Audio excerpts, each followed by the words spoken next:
Good day to everyone. I'm Nomonde Dlungwane and I am the education officer for Funda Nenja. A lot of people don't know my story. I started off in grade 9 when I was still in high school. I started doing volunteering services to Funda Nenja. On Friday afternoons, I would come off of school and rush to all the way to Mpopomeni to just be there during the dog classes training. So I started off as an instructor who was packing dog food in the containers on a Friday, and then later on I was translating English into isiZulu for the children who were coming to the dog school.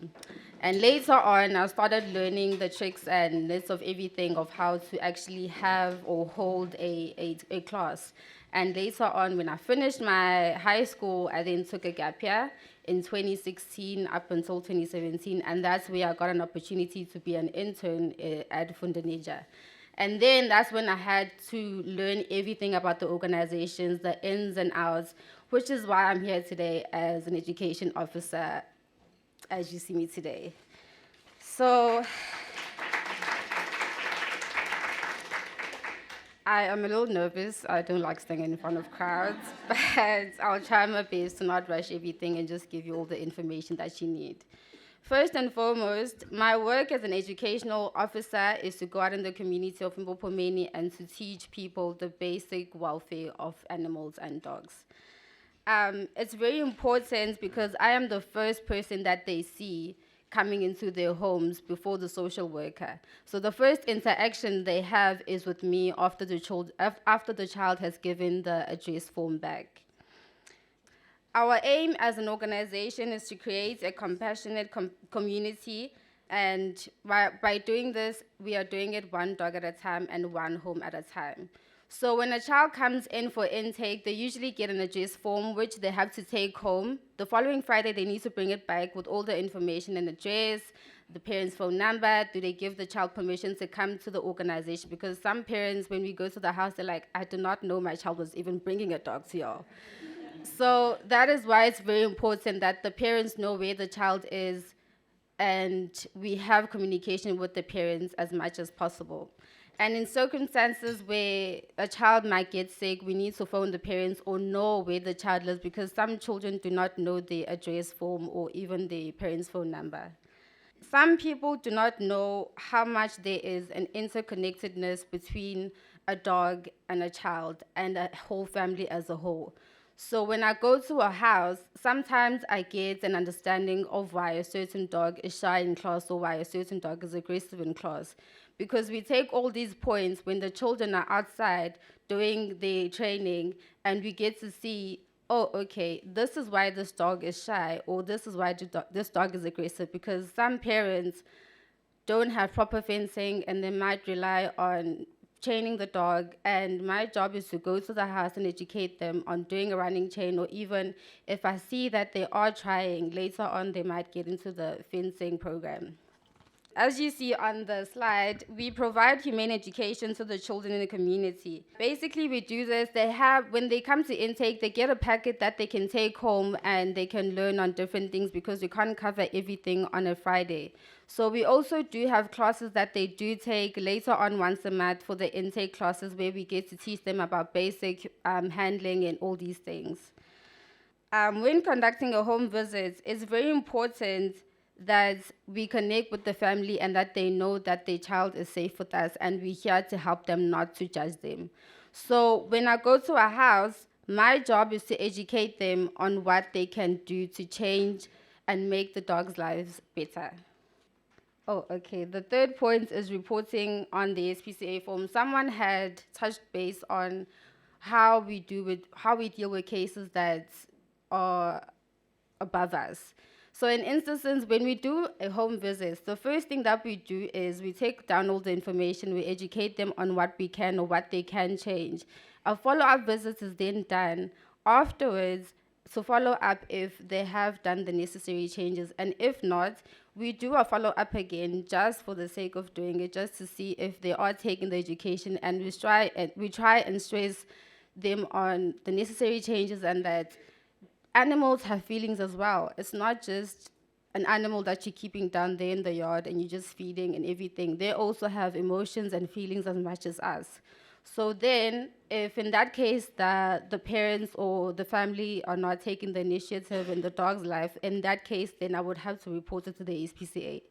When reporting to the SPCA, I need to give them all the details from the first visit that I went to the house. And sometimes, in some instances, they might need even dates on when did you go to the house, the follow-up visits. And it's very important to take pictures when you're going to each and every house, because those pictures could help when reporting cases of cruelty to the SPCA, such as those. Holding animal welfare lessons and workshops. When doing these, we get to send out letters to the parents, just alert them that we might be having a lesson or holding a lesson for the children so that they can come. Usually we have one lesson for the intake classes once a month, and then when when school closes, then we have everyone who's welcome to come. With the older classes, even children who are not even in the program, they are very much welcome to come to the classes. And in those classes, that's when we're educating the children on basic welfare. Again, we're always stressing about basic welfare because we don't know that the child that is visiting today might later one day want a dog. So if you're educating the child now, later on they might even educate their parents and say, oh, well, I heard this from Funda Nenja or from whoever. So that is why we always try to stress the importance of basic welfare, especially the 5 freedoms. We also cover body language, the importance of sterilization, the importance of vaccine, and the different diseases. And it's really amazing seeing how much the children are interested in all these things that we are teaching. When handing out indemnity form, the indemnity forms are handed out because we need to know that the parents have allowed the child to come into the program, or even if there is an indemnity form would have an address where the child, or there's 2 sections. There's an address form for a child, and then there's a section where the dog lives, because sometimes the children are borrowing dogs because they don't have it at their homes. So in those instances, we need to know where to go, because one child might be borrowing a dog from a neighbor, and another child might be borrowing a dog from a very far location and walking all the way from school to home, leaving home, going to the dog, fetching the dog, and then coming into the program. So it's a very long distance some children have to cover just to come to the organization, and we're very grateful for that. In those instances, we need to know where the child lives so that the social worker can go to the child's family side, and I can then visit where the dog lives. And a lot of people who the children are borrowing dogs from, they don't have any basic welfare education. So my job would then be, oh, okay, could you please have a 5-liter bucket of water so you don't have to keep filling in a small bucket of water. So 5 liter, I just tell them, put it in the shade, you go the whole day. You don't have to keep filling it up every single hour or so. Capturing children's details on the database. The database is very important because you never know when a child is in need or when you need the parent's address and phone number or contact details or anything. So when we're doing a home visit, we try to capture everything as much as possible. How many children are at the home? How many dogs are at the home? Are the dogs sterilized? Is the dog living at another house or is it this house? And we just try to make sure that everything is filled in as much as possible. And if a child's information is filled in, we try and update it as much as possible because we're changing phone numbers each and every time, and we don't know. Some of the children's parents are renting houses. So you might have visited that house 1 week. The following week, they've already moved to another place, and that's when we lose contact with the parents. When booking dogs for sterilizations, I think a lot of people or people in our community do not understand the importance of sterilizations. They just take it as, oh, I just want puppies. And they don't understand how much deeper it is. And currently we're facing a problem of people wanting to breed pit bulls. And they don't understand that it's deeper than that. What happens to 10 of the puppies that are born out of that family or that dog? You don't know how 5 of those dogs are going into good homes or where they're even going. So we try and stress them that you need to make sure that if you're going to be breeding, even at all, we try to not even let them breed. We try to sterilize the dog as early as possible, as puppies do the most. So in those instances where people are like breeding, we try and just stress them, please sterilize your dog. You never know when you're gonna have a problem with the mother. A puppy could get stuck, and now your dog is in distress, and you can't even get the proper help that you need. We are just here on a Friday. What happens on the weekend when we're not here? Where are you gonna take your dog? Can you afford a veterinary service? So we try and stress all these things to the people, yet they sometimes get it, they sometimes don't. And also, we just try and educate them that we're trying to decrease the amount of stray dogs, because out of those dogs that have went out, some of them might not be having even a meal a day. And now they're running around the whole township looking for something to eat. And that is just what we are trying to decrease the amounts of dogs that are not sterilized in the community. Continuing, I think a lot of people don't ask themselves that why am I even getting a dog in the first place? Some people just have dogs because they just want the dog to be looking after the property and not actually for a human companionship with the dog or even a connection with the dog.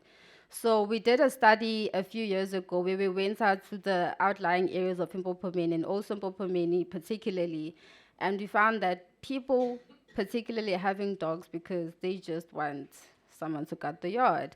From now, we're having a lot of stolen dogs. That is a very big problem because a child might be coming to the program and later on you're not seeing them. So the follow-up home visits are important to follow up why the child is not coming back into the program, or if something happened to the child, because we don't know what is happening along the way when the child is coming to the program.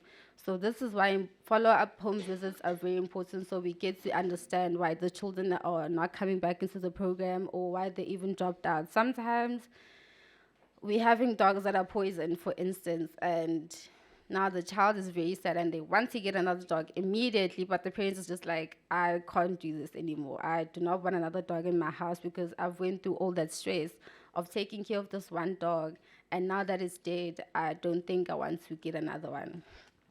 Education is key. Every time that I am doing a lesson or even going to families, the first thing that I'm actually stressing about is education. We try as much as possible to get as much as information to get it out so that people understand what they can do to make their dogs' lives better. I think when teaching children, I have a vision of breaking stereotypes or myths that they have or that have been taught onto their parents. So me teaching those children, they could go home and tell their parents about everything that they learned, or even try to do all these things differently. And the mother might not understand why you're doing this thing differently. And be like, oh, I actually learned today that I'm not supposed to do this. I'm supposed to do this like this.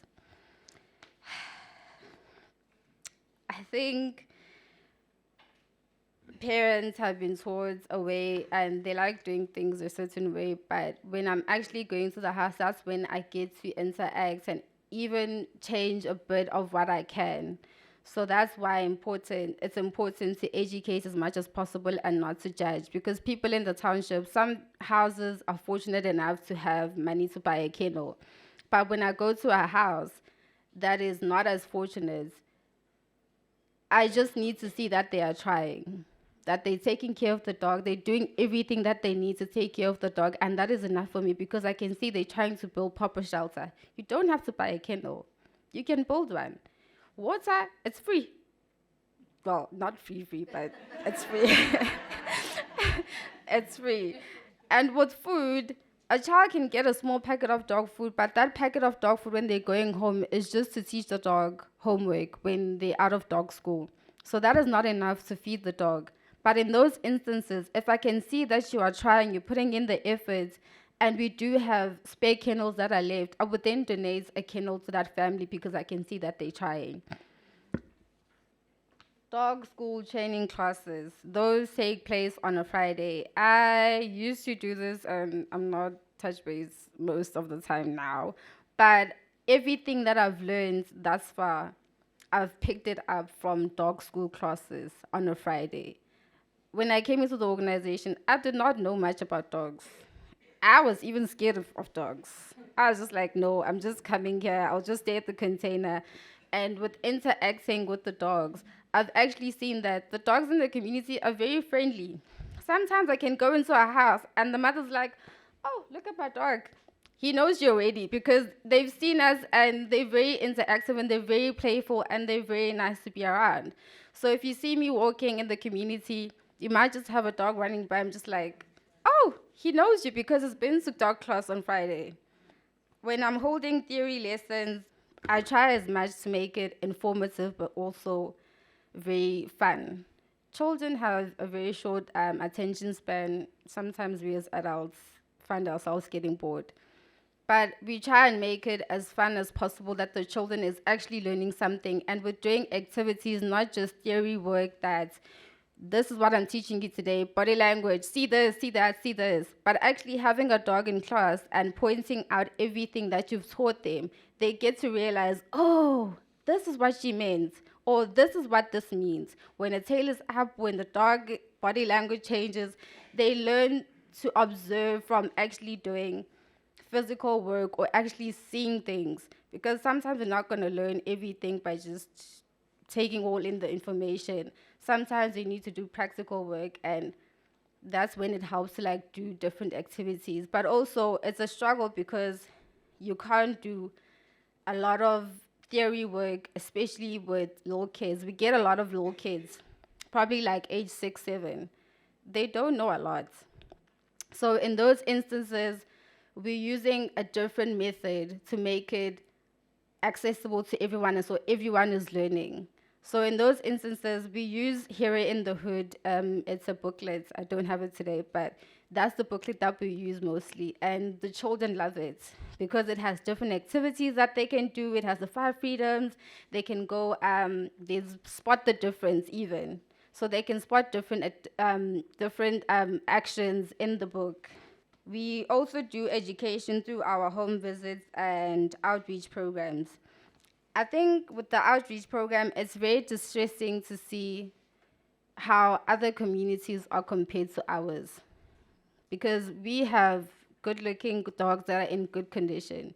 And when we're doing outreach programs in outlying areas, that's when we actually get to see that Mpopomeni is very fortunate to have a Funda Nenja, which is why everyone is here today to take it and this information into their communities, and possibly all communities might have an organization like this because you've gotten the information that you need to start a Funda Ninja around your township or your area.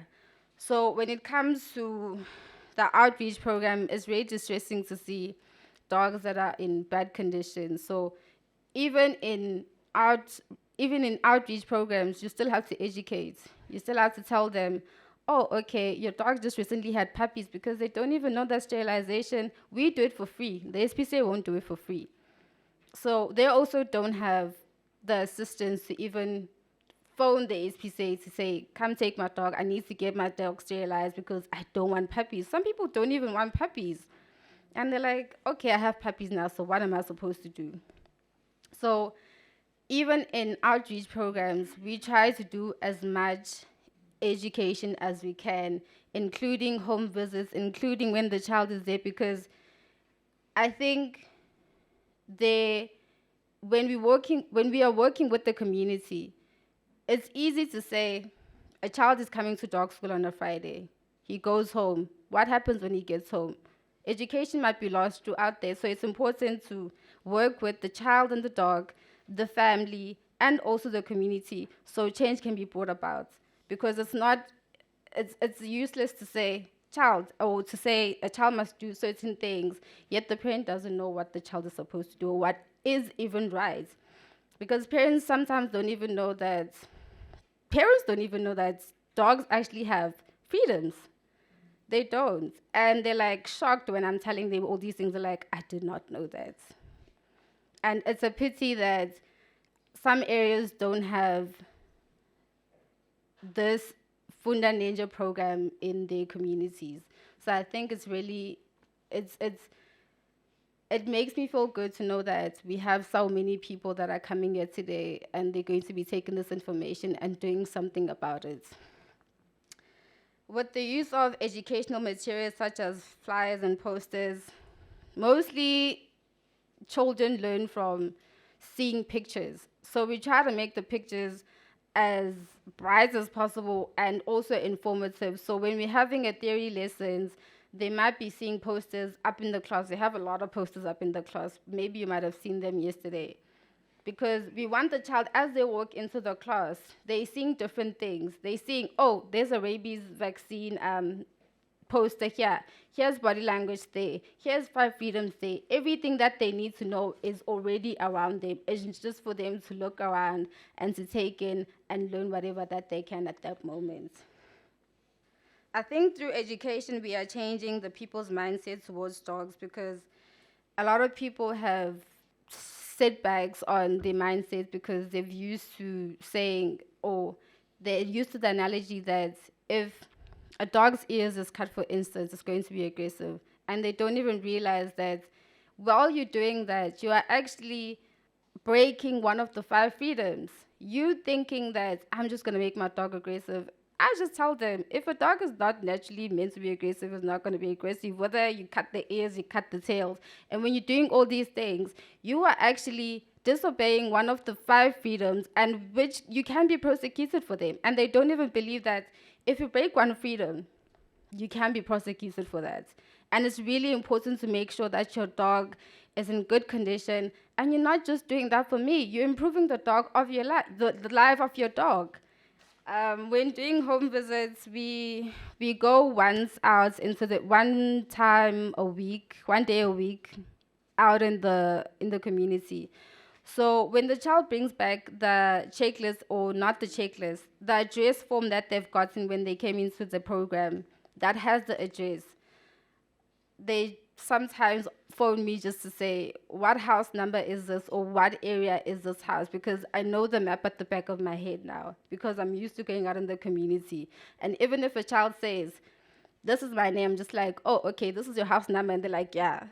Because I've known how, or that information gets sucked into my head because I need to know that this child lives here. I'm just like, oh, I remember you. Sometimes you go to the homes and you find the parent there.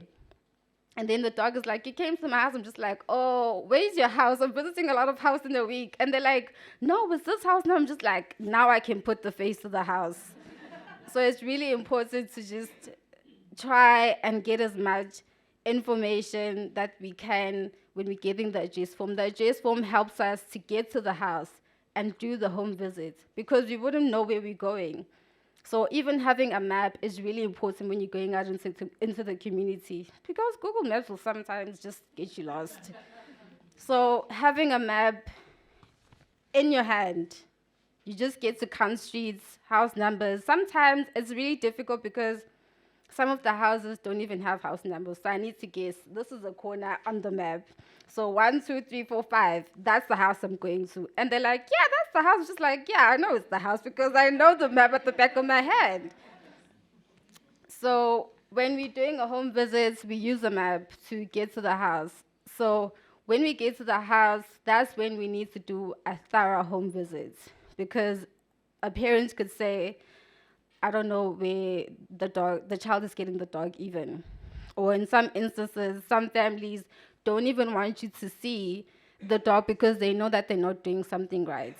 And they're like, what are you doing? I'm just like, no, I'm just here to check on your dog. They're like, you check on dogs? I'm just like, yeah, it's my job. I need to check if the dog is okay. So they're really shocked about that because they don't even know we're coming. So it's just a spot-on home visit to make sure that they are doing everything and that the dog is not chained, because if they knew that I'm coming to the house, they probably would have let the dog off the chain. And I wouldn't have seen that the dog is chained most of the time. But if I'm just going there and showing, I'm just like, hi, I'm here to see your dog now. They're like, here she goes again. So it's really important to just shock them when you're coming to the homes because they wouldn't have everything in order. And it's really nice to have a house that has food, water, shelter, taking care of the dogs, off the chain, and all these things. And it's really nice. And it's distressing when you go to one house. I just remember one instance we went to a house a couple of weeks ago. And this one house, This child had to take us to another house because it had written the wrong address, but they are relatives, but they don't live in the same house. The child lives somewhere else because the outlying areas in the mountains don't have house numbers. You just know it's Chief or it's Mashingen or it's Nguka. So then you would need a phone number that works so they can direct you exactly to the house. And in that instance, we didn't have a phone number. So we had to rely on this one house to take us to the other house. Sometimes the children know each other. So if you're just like, oh, where's your friend? And they're like, oh, he's there. That's his house. Or this is a person that I'm coming to dog school with. He lives there, he lives there, he lives there. And you find that you're doing a lot of home visits by just interacting with this one child. He can take you to a dozen places that you didn't know. Even before I knew the map, I would just ask children, who else has dogs in this area? Or who else brings dogs to Funda Nenja on a Friday? And they're like, okay, I'll take you. They're very friendly. And with that instance, we need to ask the parent that I'm taking your child, I'll bring him back. I just need him to show, I just need him to, need me to show him where the other homes are. So when doing a home visit, now you've got into the property. You need to check if there's proper fencing. Because if there's proper fencing, it would explain a lot of things. Or if there's not proper fencing, it would explain why the dog is chained. So you need to make sure there are no holes in the fence, understand why they're chaining the dog. Sometimes the neighbors are even putting out rat poison, and now this dog is taking it in, and the rat has been fried by the sun. So it's probably thinking it's something juicy, nice, but they don't know that it's actually the demise of everything. So we also have to educate the neighbors that please stop putting out rat poison because this dog is going to eat it and this dog could die. And sometimes I even get calls when I'm at home, not even at work, 7 o'clock at night. They're like, I need help. What can I do? How do you help those people? It's not a Friday. It's not a Tuesday when I'm out on home visits. What do you do then? And in those instances, some people don't even have airtime to even call you to say, I need help. And in those instances, I'm just like, I stress it to the children so much. Send me a call back. I'll call you immediately. You don't need to call me or send me a message or even come to my house. I will be there. And if I'm not there, someone will be there that can get a hold of me.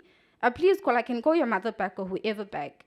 So whatever educational information that they get, my number is always on there. And the SPCA's number is always on there.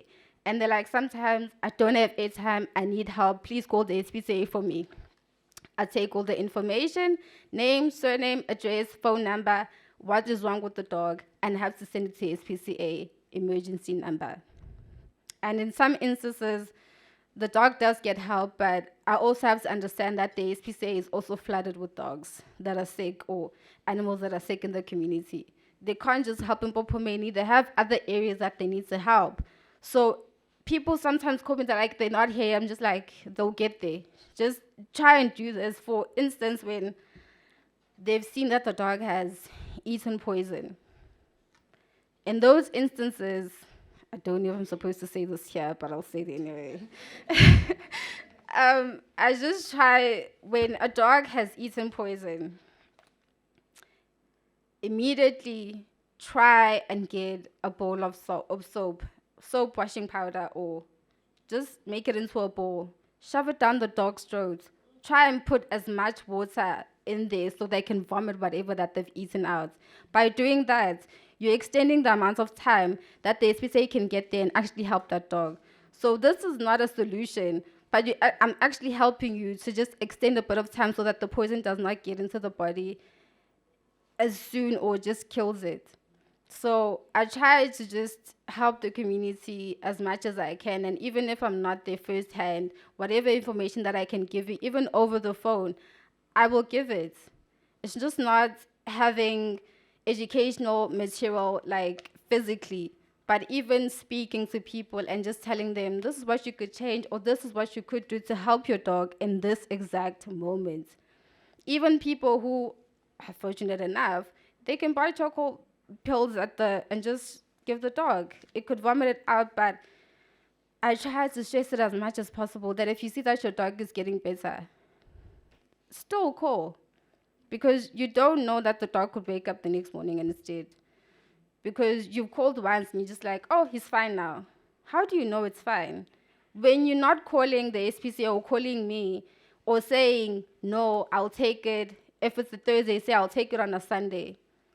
Even you doing that and delaying this whole time, you are actually violating one of the 5 freedoms. If a dog is in need, it is in need now, and you need to act now. And it's really distressing because some families are like, they have the ability, but they're like, I'm not going to do it. And we work with people like that. Sometimes the community are like, please don't come back to my house.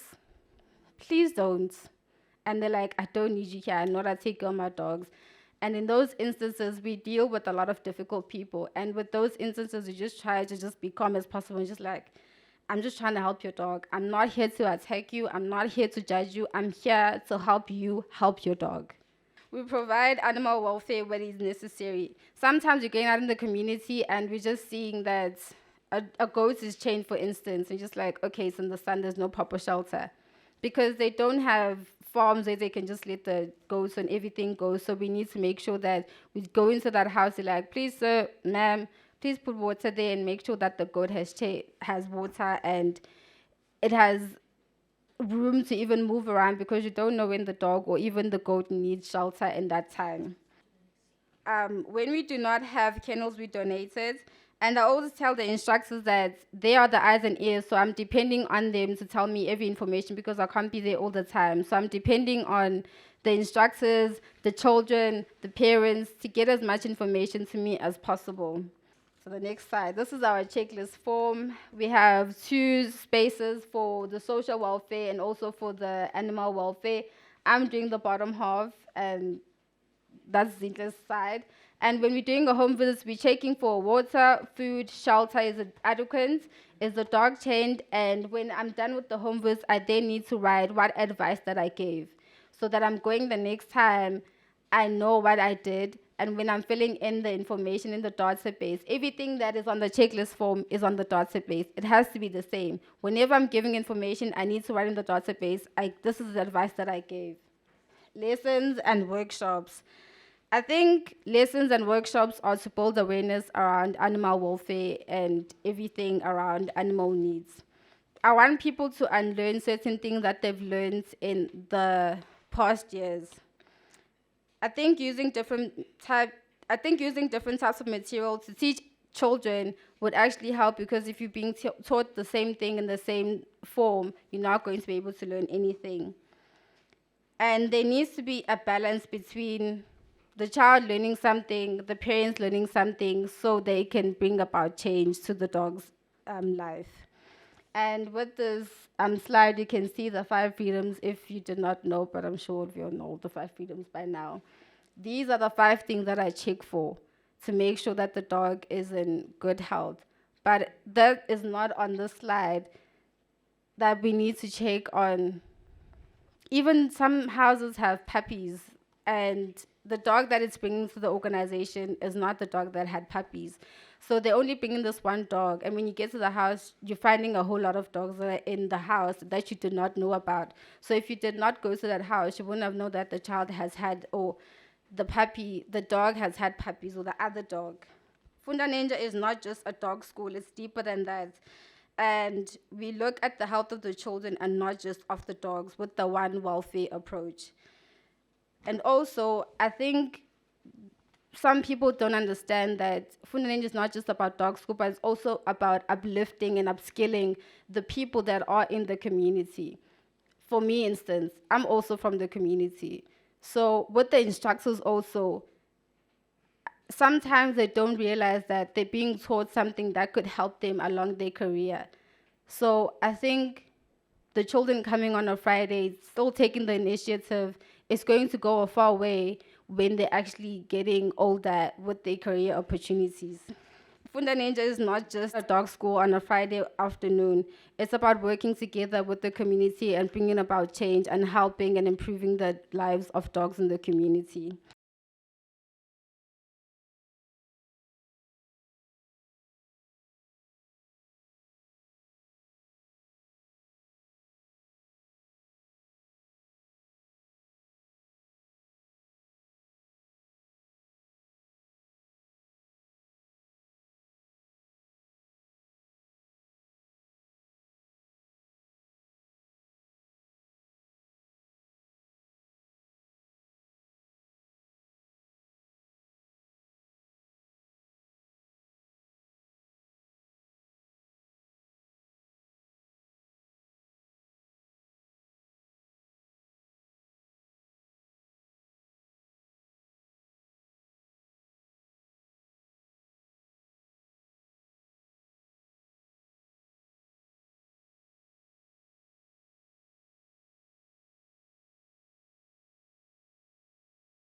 taking photos for social media and record purposes. And I've stated before, it's really important to take pictures. Taking pictures is important sometimes when we're seeing the change that the family has done from the moment that you stepped in the yard, and seeing how the dog is not chained anymore, or how interacting the dog is with the family members, or how the dog's life has changed and improved, which is what helps the Facebook where they're posting all these pictures. These are the pictures. It takes process. It's not a one fix. You have to keep going to the house, educating as much as you can to bring about change in the dogs' lives. Being prepared to help all the dogs or animals in distress. Taking care of veterinary needs to those who need it. And in conclusion, if we don't show them a kinder way, they will never have or even question the way that they're doing things right now. And it's not enough to just report the dogs to the SPCA. We need to educate in order to change their ways and help others and help teach others. I think it makes me happy knowing that I've made an impact in the family, and knowing that the change that I've made, and knowing that I've improved at least one dog's life in a week, because I'm going out every week on different home visits. So bringing about change is really important when you are doing animal welfare. And these are just the sources that I use to teach the children on basic animal welfare. Any questions?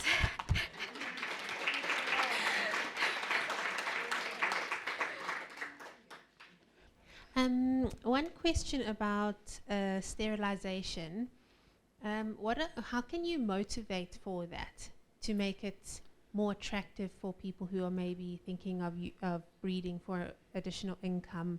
Like, how can you motivate to get more people to take that kind of opportunity for their dog? What we do when we trying to get people in for sterilization is that we educate them about all the benefits that could actually impact their dog's life. They could live a longer life. You could decrease the amount of stray dogs. How do you know that your dog is actually going to a good home? But also the most important one is we actually give them a packet of 8 dog food bobtail when they come in for sterilization, and if they're early. So they get that for free if they're coming in for sterilization. I'm just like, do you want dog food? They're like, yeah. I'm just like, come tomorrow on a Saturday.